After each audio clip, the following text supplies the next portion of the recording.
Hey guys, it's Ross Scotland on the Space Coach. So I watched this last night, The Gathering, the pilot episode for Babylon 5 from 1993, 1994, I believe. So there it is there. So let's see what it says. A dynamic build from one of TV's most unique series ever. 200 years from now, mankind has reached the stars, colonised new worlds and contacted new races, fought new wars on the frontiers of known space. It is the dawn of a new age. Babylon 5 is a space station in the late 23rd century, a centre of diplomacy and trade in neutral space located between many rival space empires. The project's success, already shaky, is put further in doubt when incoming Commander Jeffrey Sinclair is the key suspect in the attempted assassination of Kosh, a mysterious alien ambassador. The Gathering is a feature-length pilot episode for the award-winning Babylon 5 TV series.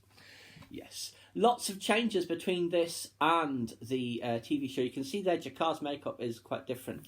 Londo's hairpiece is different because Peter Jurassic shaved his head to get that wig fitted, with a Centauri crest. But in the actual pilot show, I think he just grew his hair out, if I recall correctly. And Delenn, obviously very, very different.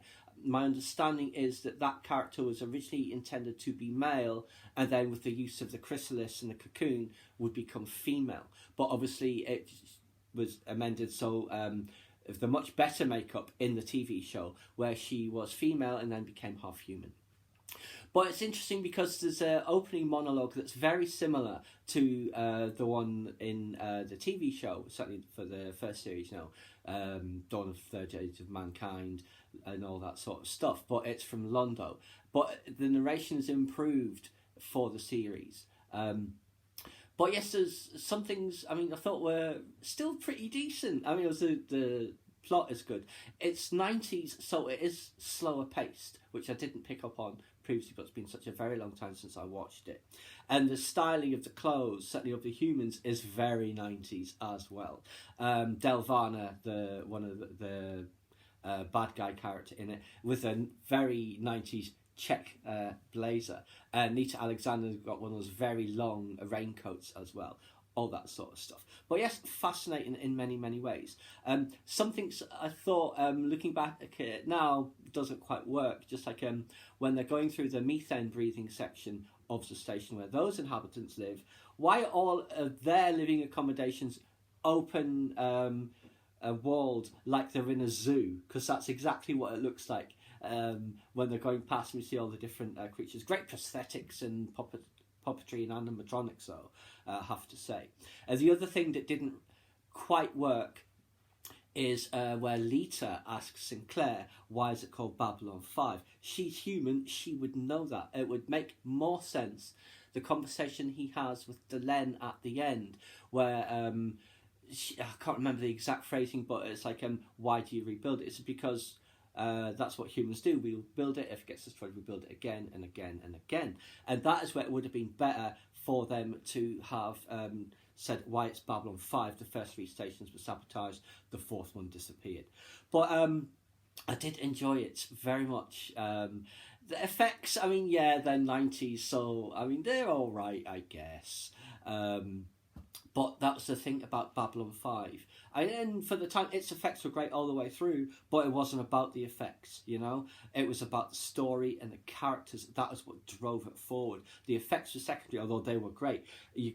Because of how good it was in those earlier seasons, it was didn't matter about the effects not being amazing. Although I still think they're pretty decent. But certainly by season 5, they're amazing. But yes, The Gathering. The gravity rings that Delenn uses on Jakar, the only time they ever made an appearance. I do believe the Zen Garden makes further appearances, but there was not that many more shots of the interior of the station throughout the season. That's just as a background, but I really liked the shot where Sinclair is in the garden and it turns to night time. I thought that was well done. Talent meter as the Ivanova, as it were. I guess she was recast for the TV show. Ed Wasser, Mr. Morden in the TV series, is in the control room as one of the techs. It's my understanding that is just coincidence. He's not Morden in disguise. He just was hired for that role and was then later hired for Morden. But yes, I thoroughly enjoyed it. Ambassador Kosh, that's a great design, isn't it? I always enjoyed that. But interesting, haven't seen the whole series. Things from that play in later. Like Lita, when she does come back, because obviously Talia Winters, her cover gets blown. I think there was an issue with the actress. She wanted to move on and do something else. So they bring Lita back, which is good because she had the first contact with the Vorlon. And the Doctor, who's in this, who again is replaced by Stephen Franklin, he is mentioned in later episodes, I think, when they're trying to get the information about the assassination of President Santiago out to the Senate and to the wider public. But yes, thoroughly enjoyed Babylon 5, The Gathering. I think I will have to start watching the TV show again because it's been quite some time since I've seen it. I know there are a couple of the ropey episodes, but most of it is just fantastic, and I'm very much looking forward to seeing the Londo and Jakar interplay again. But anyway, guys, that's just my thoughts on The Gathering. It's still pretty decent, and considering what came from it, imagine if this was all that we had gotten, if it had not been picked up for even season 1, never mind seasons 5 and all of the various spin-offs. Sci-fi would be very, very different, so we should be grateful that this show ever existed, and I certainly am. It's absolutely my favourite TV show, that and Battlestar Galactica. Please subscribe to my channel if you enjoyed this content. Leave me a comment or suggestion for a upcoming topic you'd like to see discussed, or like the video.